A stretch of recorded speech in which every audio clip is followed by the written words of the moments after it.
Bem-vindos ao De Pijama com a Paty. Aqui a gente coloca pijama, mas ninguém dorme. Hoje eu tô aqui com a Nath. Eu conheci a história dela em outubro do ano passado. Eu lembro muito bem da cena. A gente estava na mesa do hotel, no Rio de Janeiro. E aí você começou a contar a sua história. E aí eu me arrepiei inteira, assim, porque às vezes é difícil explicar a sensação. A gente já sabe que o tratamento é muito pesado.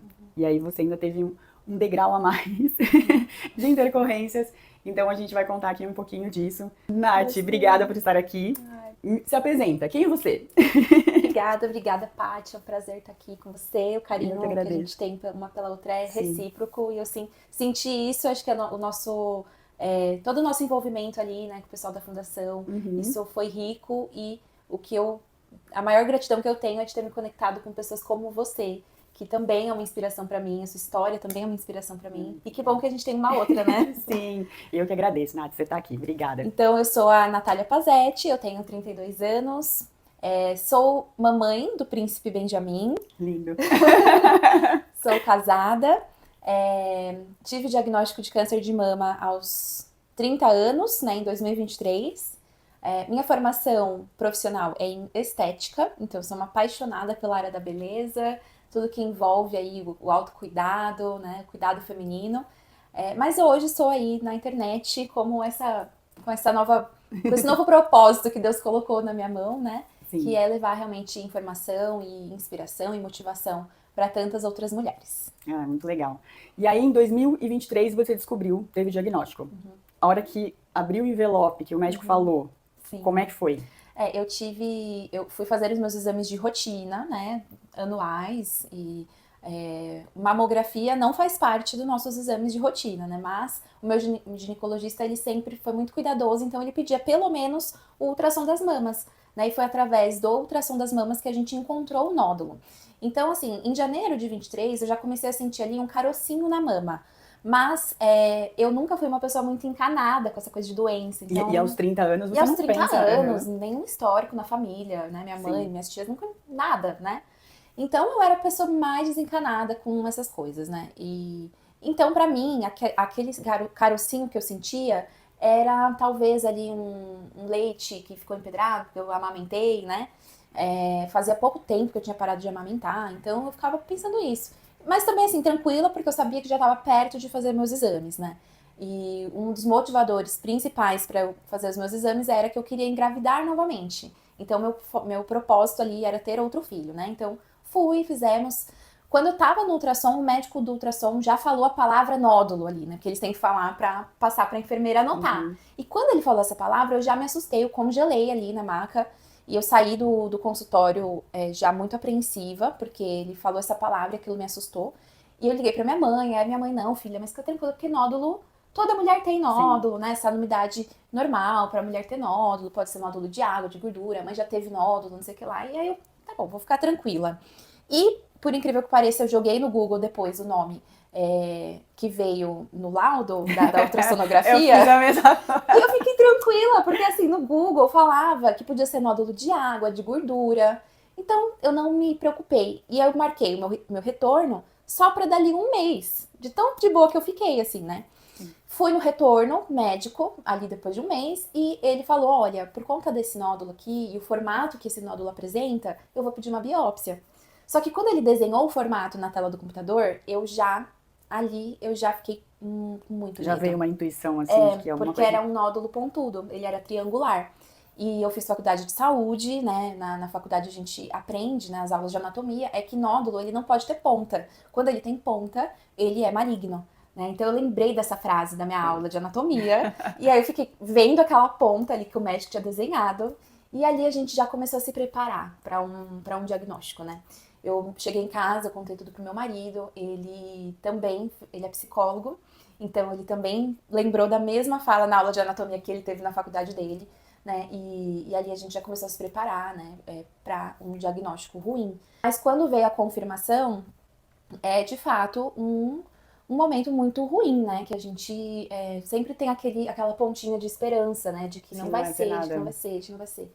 E realmente foi o que a gente não queria que fosse, né? Já no primeiro momento, assim, eu entendi que a minha história seria um testemunho e que por isso eu não podia fazer dela particular, eu tinha que fazer dela pública.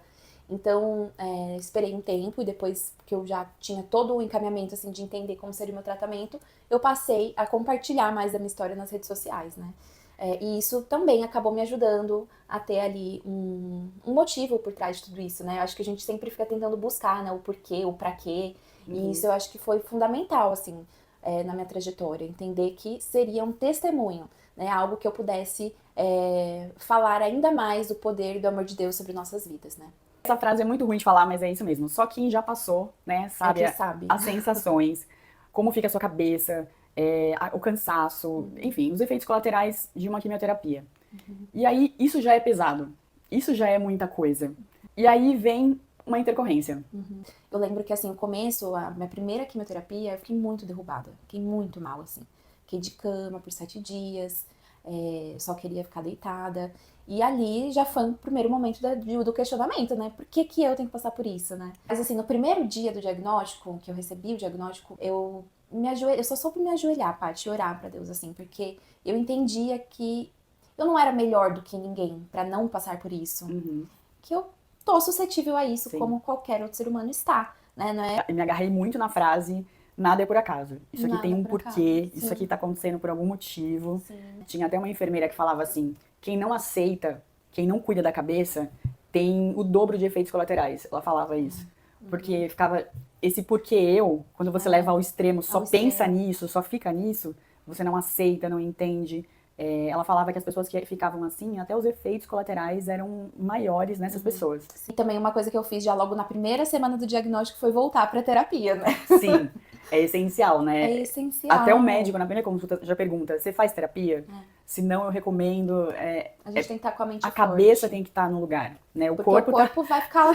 já deu problema. O corpo vai ficar todo cagado, desculpa a palavra aqui. Já deu problema o corpo, Já não tem deu. jeito, mas aí vai ter que cuidar da cabeça. Sim. E aí, começou o tratamento de tudo isso, que já é muito pesado, vem uma intercorrência bem grave. Eu coloquei o PortoCart e fazia minhas quimioterapias por lá. Na segunda quimioterapia, eu não melhorava. Era o 10º dia já de quimioterapia e eu não melhorava. Eu sentia muita dor no corpo. E no 10º dia, eu comecei a ter uma falta de ar. E aí eu mandei mensagem pra minha médica, né? A primeira recomendação dela foi, vai pro PS. Né, porque já não é normal você tá assim, né? E aí, chegando no PS, eu já tive... O primeiro médico que me avaliou, que me examinou, ele já falou, você vai ficar internada. Porque você tá com o coração muito acelerado, né? Já tava em taquicardia, quando tava com os batimentos mais de 120, já é taquicardia, né? Então, ele viu essa taquicardia e já falou, tem alguma coisa acontecendo aí, de errado. E a gente precisa investigar. Primeiro exame de sangue já deu pra ver que tinha uma infecção ali bem alta, bem acentuada. Então, eu relatei, tá doendo, PortoCart. Eles colheram o exame de bactéria direto do PortoCart e aí viu que a infecção, ela se deu por ali, né? Então, o PortoCart, no meu caso, ele deu ruim, né? Entrou uma bactéria ali, entrou uma infecção e o meu corpo estava totalmente suscetível a isso, porque eu estava em quimioterapia, não tinha plaquetas, não tinha imunidade nenhuma. Cheguei a ter 30 mil de plaquetas. Caramba. Tipo assim, é muito baixo, né? E ali, essa infecção, ela já estava numa proporção muito alta. Além disso, nos outros exames mostrou que eu também estava em TEP, que é a tromboembolia pulmonar. Então, não só o catéter, ele tinha ali ocasionado uma infecção, mas ele também ocasionou coágulos na ponta do catéter. Então, esse coágulo, ele se soltou e foi pro pulmão, né? Esse coágulo, ele vai se formando pedaços deles. Então, ele foi pro pulmão e aí eu tava ali totalmente... uma situação muito grave mesmo. No segundo dia, eles viram todo esse quadro e ali eles já me mandaram direto pra UTI. E foi, acho que, um dos momentos mais dramáticos, assim, de toda a nossa vivência, porque eu nunca tinha ido pra UTI, né? Nunca tinha tido nenhuma unha, um dedinho quebrado, né? E aí já vem com tudo isso. Então foi muito assustador, assim, pra gente. E quando o médico falou que eu tava em sepse, né, que então a infecção, por ela ter começado ali no PortoCart, o PortoCart, ele tem uma ponta que é na veia do coração. Sim, e o coração aqui também. bombeia pra todo o corpo. Então eu tava com a infecção já generalizada, né, em todos os órgãos. Pra quem não entende, a pessoa que tá em quimioterapia, ela não combate infecção. Então, por causa das plaquetas estarem muito baixas, todos os índices do sangue estarem alterados, quando você pega uma dor de garganta, uma pneumonia, qualquer coisa de infecção, o seu corpo não combate. Então, quando você chega no pronto-socorro, que você tá com febre, alguma coisa assim, já é antibiótico já na Não, e emergência. curioso, eu não tava tendo febre. Você não tava com febre? Não tava com febre. Caramba. O que me salvou foi a TEP, assim, tipo, porque a tromboembolia pulmonar, ela causa essa falta de ar. Se não fosse isso, Se não é fosse silencioso. isso, ia ser silenciosa a infecção. Eu não tava tendo febre ainda. Eu comecei a ter febre um pouco depois, assim, do processo. Então, eles estavam muito preocupados porque eu não tinha imunidade, não tinha como combater. Era uma bactéria resistente aos antibióticos, né? Então, eles precisavam ter todo o cuidado. E aí, eles precisavam, então, retirar esse catéter. E aí começou uma grande saga, assim, de discussão entre os médicos, porque esse catéter na ponta tinha um coágulo. E esse coágulo era grande. Então, o medo deles era o seguinte, quando removesse o catéter, o coágulo fosse passear. para onde ele ia, Sim. né? E aí ele podia ir para uma veia, como é perto do coração, ele podia ir para uma veia do coração que não passasse o coágulo. Ele podia ali entupir, né? Então era muito arriscado. Só que ao mesmo tempo precisava tirar, porque se não tirasse, não ia parar ali o centro da infecção. Sim. E aí começou a gente ficar, né? Um dilema, né? Um dilema, precisava tirar, mas tinha esse risco. E a gente, meu marido, né, levantou um exército de oração, né, pra gente começar ali a orar. A gente entendia a gravidade, mas os médicos todos eram muito cuidadosos pra falar dessa gravidade, né?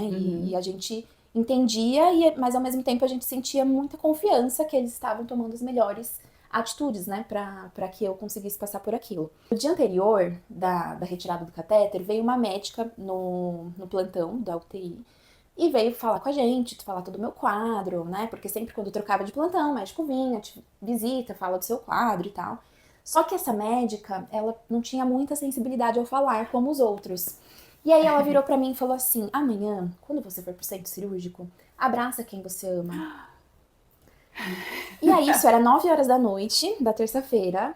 Quem mais eu queria abraçar e não ia poder? Meu filho, né? Nossa. Pequenininho, tinha 4 Porque aninhos. você não tava vendo ele na UTI, não tinha pode, como, não tem como. Na UTI não tem como, eu não podia ver ele. E eu não ia poder ver ele antes da minha cirurgia, né, de retirada. E ali eu comecei a entrar em desespero. Falei, doutor, o que você tá falando?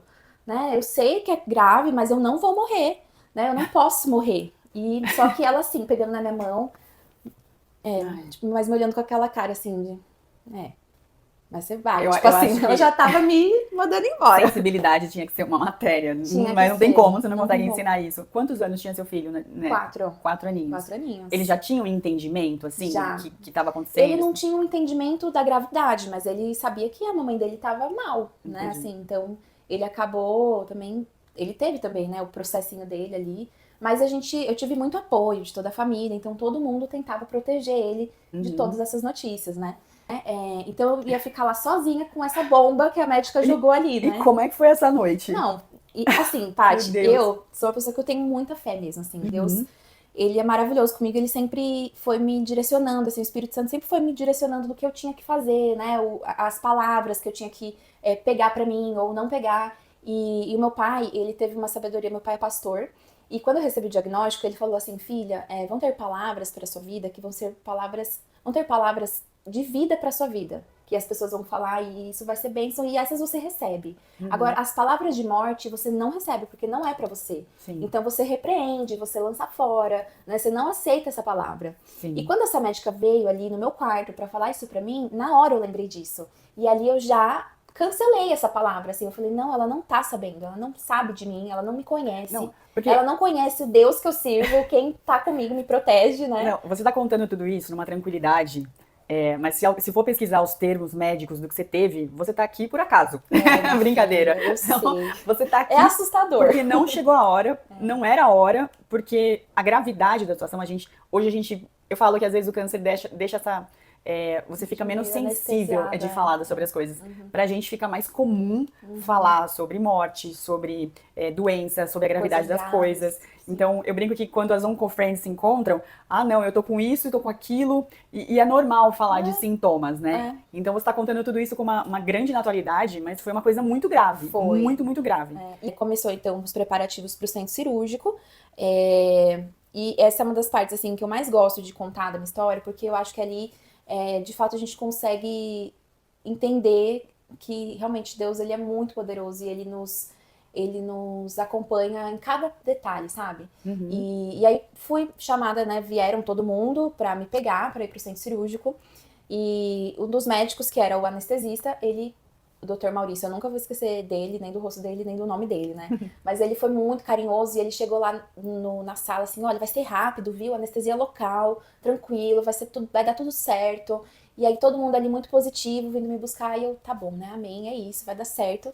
Mas ao mesmo tempo eu ficava com aquela fala ainda da médica, então eu pensava assim, esse médico, acho que ele vai chegar lá, ele vai conversar com outro médico, ele vai decidir me apagar, né? Que é pra não ver minha morte. Então ele tá falando aqui que é anestesia local, mas chegar lá ele vai mudar, não vai ser assim, eles vão me apagar. E aí lá, ele conversando, aí as enfermeiras já sabiam que eu era meio blogueirinha, aí elas contaram pra ele, e aí ele foi conversando comigo, mas e aí, me conta, o que você vai contar hoje pras suas seguidoras? Já pensou, pensa em contar sua playlist, conta pra elas compartilha que música que você gosta. Foi tudo pra me distrair, né? Um amor, assim, esse médico. Muito sensível. E aí, chegando lá, ele conversou realmente com outro médico, que era o que ia fazer o procedimento. Esse outro médico já tava um pouco mais sério. E ali eu pensei, esse tá, assim, mais tenso, porque ele sabe que o risco é grande, né? De eu ir. Então, eu só pensava nisso, assim, o risco é grande de eu ir. Normal, seguiu anestesia local, ok.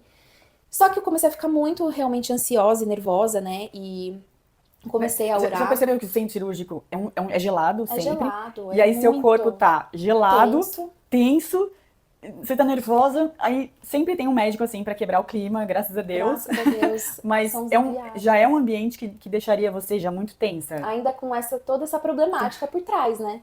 E ali o médico começou o procedimento e eu tava pedindo pra Deus na oração um sinal, assim. Eu queria que ele me enviasse um sinal de que eu não tava sozinha.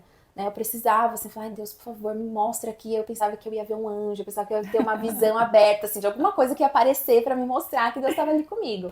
Só que nessa hora, o Dr. Maurício virou pra mim e falou assim: ai, Natália, me dá sua mão. E aí, quando eu peguei a mão dele, era uma mão quente, muito quentinha.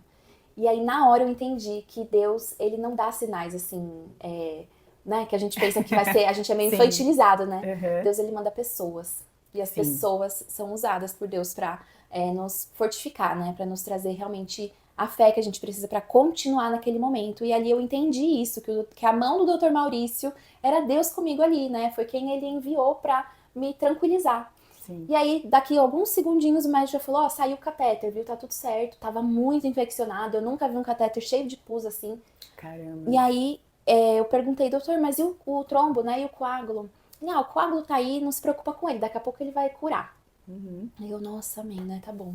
E aí, de novo, eu senti, assim, Deus mostrando pra mim, não é você que tem que se preocupar com isso, né? Sou eu que cuido de você, né? Eu que vou curar isso. E naquela noite, nunca repete médico na UTI, nunca. Nos plantões, né? E naquela noite repetiu e foi a mesma médica do dia anterior. E ela pôde me ver ali viva, né? E ela quando entrou no quarto, ela, ai que bom, deu tudo certo, né? Tudo certo, pá! Né? E assim, uma coisa muito curiosa, Paty, é que assim, ninguém conhece essa médica. A gente perguntava assim pros enfermeiros, né? Ninguém sabia quem ela era. Parecia que ela nunca tinha estado ali naquela UTI antes. Então a gente acha assim muito esquisito, sabe? Assim, de fato, a gente fica meio confuso, assim, que médica foi essa, né? Mas gente, foram só os 5 primeiros dias da minha internação, de 40 dias de internação. Ao todo foram 40 longos dias. Quando você me contou a primeira vez essa história, eu falo que me arrepiou muito, que eu falo, né, que o tratamento é pesado e ainda vem tudo isso que já seria pesado isoladamente, né? Ainda juntou tudo. Só que aí, nisso, o seu tratamento tá parado. Exatamente. E aí, Não como é que pode fica a continuar. cabeça? Você fala assim, o tratamento pro câncer não tá sendo feito, e aí? Tá crescendo, Como tá... que tá? Só fiz 2, né? Eram 6, só fiz 2, como é que tá? E a gente não podia nem pensar no câncer naquela hora, porque algo muito pior estava acontecendo, né? E a gente precisava tratar isso. E depois de 7 dias eu fui pro quarto e o médico falou assim, a gente só ganhou 10 minutos do jogo. O jogo tem 90. A gente só venceu 10 minutos, ainda tem 80 minutos pela frente. Né?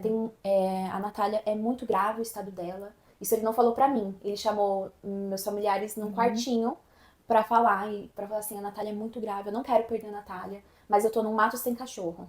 Eles falavam desse jeito, Paty. Meu Deus. Porque assim, eu era uma paciente sem imunidade, né, com toda essa infecção ali gravíssima acontecendo, com embolia.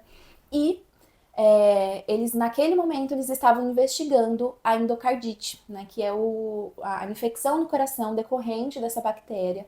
Então, a gente descobriu que a bactéria Staphylococcus aureus, ela se alojou em uma das válvulas cardíacas. Veio a avaliação do cirurgião e foi constatado a necessidade de uma cirurgia cardíaca para trocar essa válvula tricúspide por uma válvula biológica, uma prótese biológica. Isso já somavam 15 dias eu internada, né? Veio esse diagnóstico e a gente naquela tensão, né? E nesse dia, acho que foi o dia assim que eu mais chorei de toda a minha internação, né? Que eu mais chorei mesmo, porque eu pensava, meu Deus, eu tenho 30 anos e eu vou fazer uma cirurgia cardíaca. Normalmente isso é coisa de idoso, né? Assim, coisa de senhorinha. E meu Deus, como assim? E a gente ainda não sabia se essa é uma cirurgia aberta, se essa é uma cirurgia por vídeo, não sabia, né? Tava tudo muito incerto e foi muita tensão ali no ar, né? Mas, de novo, assim, Deus cuidando e foi um dos melhores médicos que Deus podia ter colocado no meu caminho, né? Então, a minha cirurgia, ela não foi nem aberta nem por vídeo, ela foi por robô, né? Que é super ali, a mais alta Então tecnologia. você não precisou fazer aquela cirurgia que Não abre precisou tudo, fazer claro. 30 centímetros de cicatriz.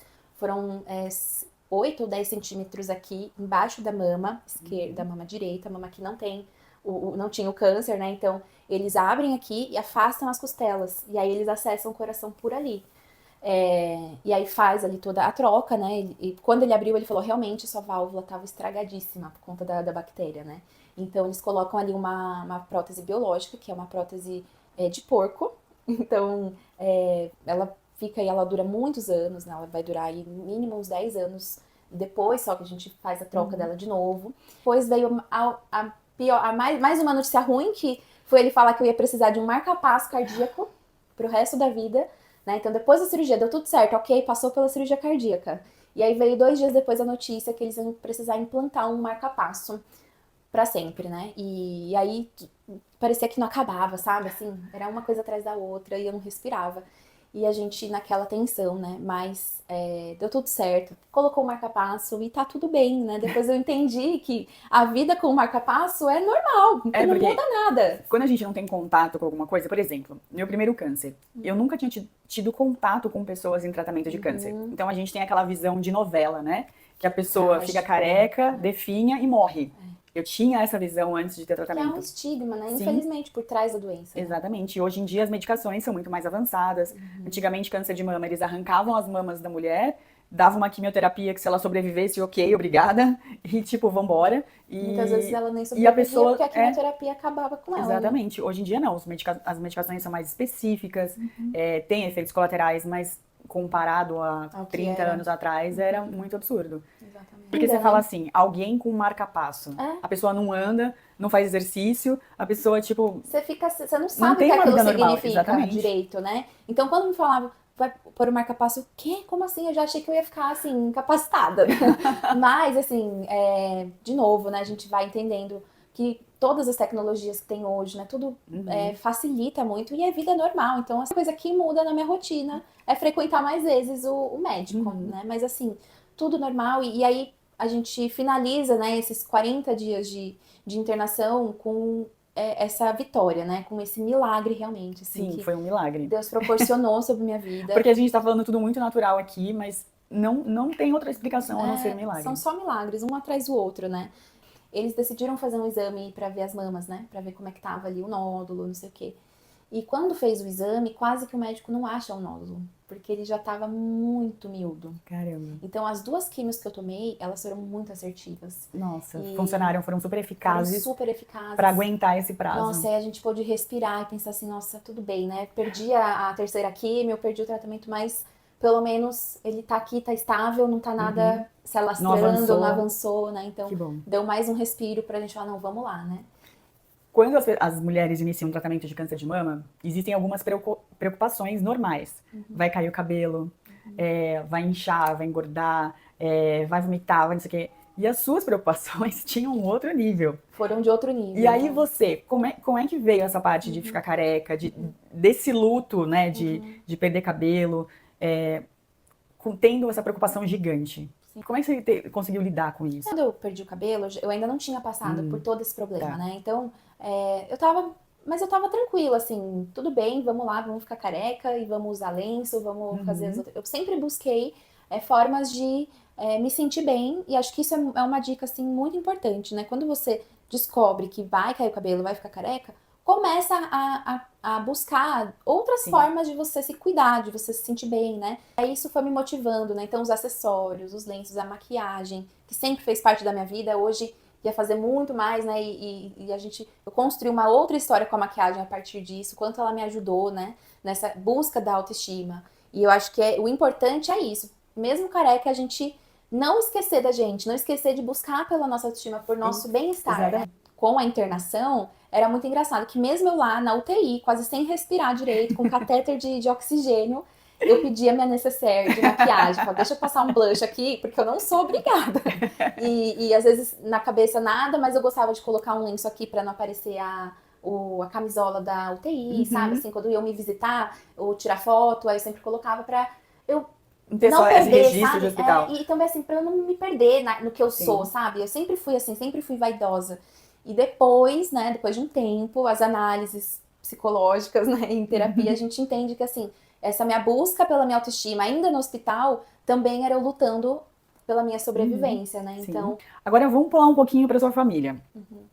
A gente tem índices hoje, né, da Organização Mundial de Saúde, de que 70% dos relacionamentos o homem abandona a mulher quando ela tem o diagnóstico de câncer de mama. No seu caso, seu marido estava ali, do lado, toda dando força, estão juntos até hoje. Você já tinha noção disso? Que o relacionamento podia acabar, podia não ter esse apoio.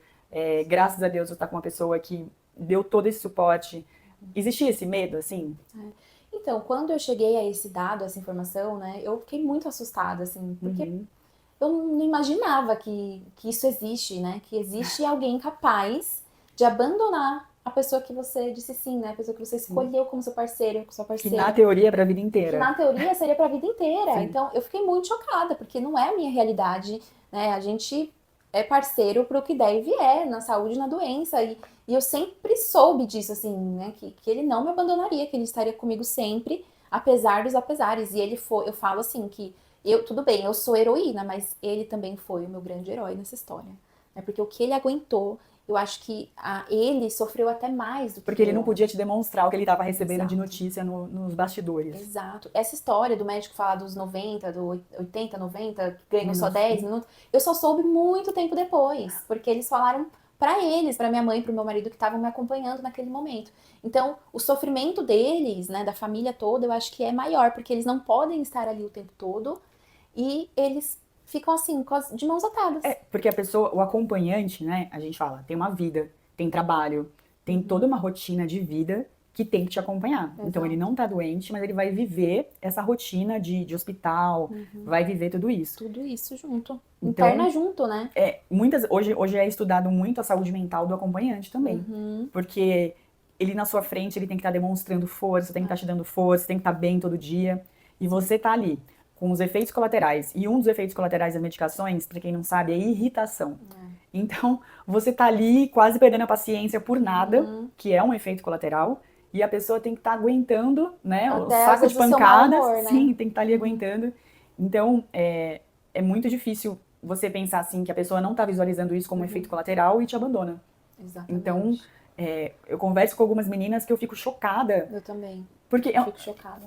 poxa, tem ali, acaba o tratamento, depois você não quer mesmo, então, mas ali no momento difícil, na saúde e na doença, eu fico muito chocada, e fico chocada com esse dado de ser tanta gente E a assim. gente sabe que é mesmo, porque os relatos, né, que a gente recebe, muitas vezes via direct, e assim, é angustiante de pensar que existe um ser humano capaz de ter essa atitude totalmente egoísta, né? Mas eu falo, Paty, não precisa ser só também um parceiro. Tem muita gente também próxima que se afasta, né? Os amigos que somem, ou que simplesmente falam assim, ai, não sei lidar com a doença, não sei lidar com doença. E você acabou essa parte super grave, e aí você retomou o tratamento. E aí você conseguiu viver, né, o tratamento. Que oncológico. Aí, isso acabou ficando mais simples pra você? De tudo Muito, que tinha acontecido, Paty. foi muito mais simples? Muito, Paty. Assim, foi muito difícil. Eu falo assim, eu tive 2 tratamentos, né? Um antes, né, de tudo isso, que aí eu falo que era o meu fundo do poço, né? Que eu me sentia no fundo do poço toda vez que eu fazia químio. E depois de tudo isso, ficou fichinha, assim. Porque eu falava, meu Deus, olha tudo que eu passei, né? Então, vamos lá, isso aqui eu vou passar, vai dar certo, vai acabar, né? Deu tudo certo, depois continuou as quimioterapias, aí veio a rádio, não, veio a cirurgia, e depois veio a rádio, e Enfim, né? Graças a Deus. Ai, graças a Deus. Sim. E aí você tem um filho blogueirinho também. Fofo, ele gosta, né, também. Gente, tudo bem, é uma criança, não tem o entendimento da gravidade disso. Mas você acha que de alguma maneira hoje ele entende mais tudo que aconteceu? Sim, Você vê isso como um problema que ele teve que passar e hoje é um trauma, é um problema? Ou não? Tá tudo bem, ele entendeu tudo bem, passou por tudo bem. Eu não acho que tá tudo bem, né? Eu acho que viver isso realmente pra ele também trouxe consequências, né? Ele passou os 40 dias em casa, isso só soube depois também, porque enquanto eu tava lá, tá tudo Tá bem. tudo bem, tudo certo. Mas o pessoal relatando, assim, que os 40 dias ele não tocava no assunto. Ele não queria falar disso, ele guardou, ele reprimiu as emoções e os sentimentos, né?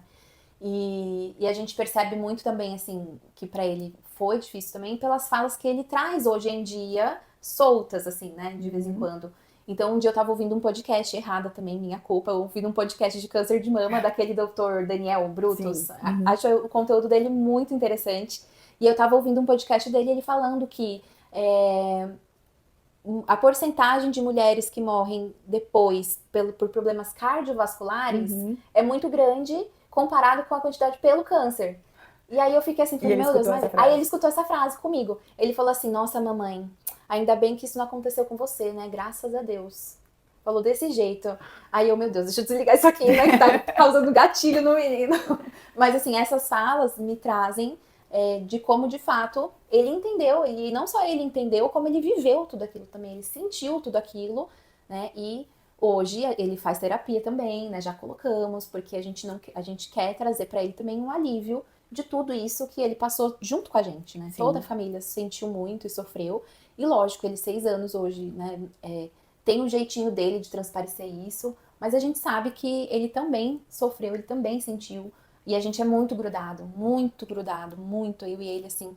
E de repente ele não tem mais a mãe dele por 40 dias, né? Então, sim, é muito pesado. Hoje, quando eu penso, eu falo, eu não sei como eu aguentei. Eu não sei como eu aguentei. Não, eu não sei como que eu não sei. Você aguentou tudo. Dos 40 dias, foram 3 vezes só que ele pôde ir me visitar, que abriram exceções, né? Lógico que, assim, pra mim, essas 3 vezes foi um acalento, trazia toda o consolo pra minha alma, né? Mas, assim, é muito pouco, perto de uma convivência diária e com uma de criança 24 pequena. horas. Então, assim, foi bem complicado essa parte. Hoje eu não consigo... Quando eu lembro disso, eu penso, é só Deus mesmo que fez eu passar por isso, porque eu não sei como eu consegui, eu não sei. Foi, de fato, Deus ali me apoiando e me dando todo o suporte, toda a sustentação de oração das pessoas, né, de tudo, pra eu conseguir passar por esses 40 dias. Né? Hoje ele fala assim, mamãe, eu não aguento ficar nem um dia longe de você, eu já fiquei 40 dias longe de você, não quero mais passar nenhum dia longe, né? Quando a gente fala assim dele dormir fora, dormir com volta, ele dorme, fica, mas ele sempre lembra. Porque assim, tem mães que nem os filhos não ficam nem sabendo que tá tendo um tratamento, tem umas que preferem esconder tudo, e você nem essa possibilidade, você pôde assim, escolher se você queria não contar tudo, porque ficou essa distância de 40 dias. Eu tentei não contar, né, a questão do cabelo, tudo, eu falei que eu queria uma mudança de visual, porque ele só tinha 4 anos, eu falei, não tem por que eu ficar colocando um monte de informação na cabecinha dele. E aí eu só falei, tô mudando de visual, filha, a mamãe vai ficar careca, e assim foi, só que aí depois eu não tive mais essa escolha de não falar pra ele, assim, um pouco do que tava se passando, né? Então ele viu a mamãe internada, ele viu o quarto do hospital da mamãe, ele viu as agulhas, os furos, ele viu tudo, né? E a gente não pôde privar muito ele, né? A gente não teve essa escolha. E aí, tudo isso aconteceu. Qual foi o seu maior medo, assim? Qual o momento que você sentiu mais medo? Qual foi o terror, assim, que chegou pra você? Eu acho que o maior medo ali, enquanto eu passei por toda essa situação, foi o dia da cirurgia cardíaca, porque era a maior cirurgia que eu ia passar, né? Então, tive muito medo de não voltar dessa cirurgia, né? De acontecer alguma coisa. Mas, assim, eu sempre tentei trabalhar muito essa questão do medo, né? Com a minha fé e lembrar de coisas, lembrar de promessas, lembrar do que me fortalecia, né? Eu trazia pra mente sempre aquilo que estava me fortalecendo, versículos, textos bíblicos. Então, eu me agarrava nisso, né? Tudo começou com você queria o segundo filho, que você queria tentar engravidar.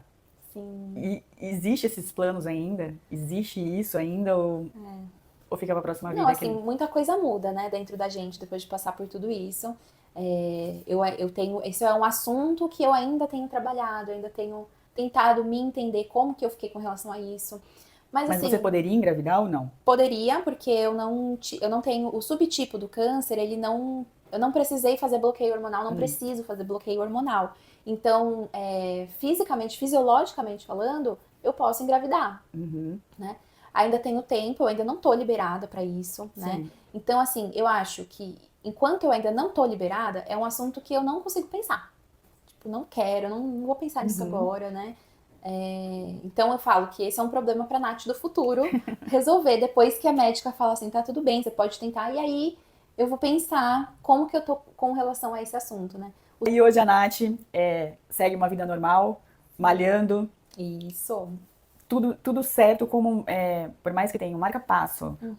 Se curou de um câncer, a vida continua, né? A Continua vida tudo certo. continua e a gente segue nessa fase de se redescobrir, né? Eu acho que o pós-câncer, ele é um eterno se redescobrir, Sim. se conhecer nesse novo corpo, cheio de cicatrizes, cheio de marcas, de traumas, mas assim, sempre tentando olhar para o que veio de bom, né? Então hoje eu fazer academia e me cuidar mais é uma coisa muito boa, né? Do que veio do pós-câncer, né? A gente sabe, os estudos já mostram o quanto que o exercício físico é Sim. remédio para o nosso corpo, né? Exatamente. Então, Tem esse último congresso que teve, que vários médicos, a minha oncologista estava lá, que é em Chicago todo ano, que eles trazem vários estudos novos, saiu um grande estudo sobre isso. Então, e foi o mais comentado do congresso, né? Não foi nem exatamente. a nova droga, o novo remédio. Foi esse estudo que Exercício relaciona a musculação, o exercício físico 3 vezes por semana, o quanto que ele ajuda, né? O impacto que tem em redução do da índice da recidiva. recidiva e pessoas que não tiveram câncer, o que isso impacta em não ter câncer. Exato. Aí tem gente que fala assim, mas fulana de tal faz exercício e mesmo assim teve. Ela é a exceção da exceção da exceção. Mas, e aí esse estudo todo que trouxeram desse congresso, que exercício físico é remédio, você cuidar de alimentação, que as coisas básicas que a gente já sabe de autocuidado. Mas aí se comprovou muito mais a eficácia do exercício. Nath, muito obrigada. Sem palavras para agradecer. Eu falo que a sua história, naquele momento do Rio, eu precisava escutar aquilo. Porque a gente acha que tá dando errado. Nossa, aí você encontra alguém que deu muito mais coisa de contratempos e reagiu como você reagiu. Então é possível ter esse entendimento de tantos acontecimentos. Você é um milagre. Então, obrigada por estar aqui, compartilhar a sua história, se abrir, se expor. A força que essa menina tem, essa carinha assim, tão fofa. E me marcou tanto e eu não achei justo guardar a sua história só pra mim. Eu acho que a gente tá aqui expondo justamente para dar força pra alguém no momento que deve estar precisando. E eu acredito muito nisso, de continuar essa corrente do bem. Ai, Paty, obrigada. Obrigada por esse espaço, por acolher minha história, por me ouvir. Eu te agradeço muito. É o que eu falo, né? Eu sou um milagre vivo aqui pra vocês, pra realmente todo mundo poder ver, né? Que Deus ainda faz milagres sim, gente. Os milagres ainda acontecem no nosso dia a dia. É só a gente olhar pro lado e ver o tanto de coisa que as pessoas passam e vivem e estão aí, né? Estão bem, estão felizes, vivendo suas vidas. Então vamos seguir com fé, né? Acreditando. Sim, exatamente, sempre. Nada é por Obrigada, acaso, Paty. mas vamos continuar com fé. Obrigada, Nath, obrigada mesmo. E a gente continua aqui para a próxima história no De Pijama com a Paty. Beijo!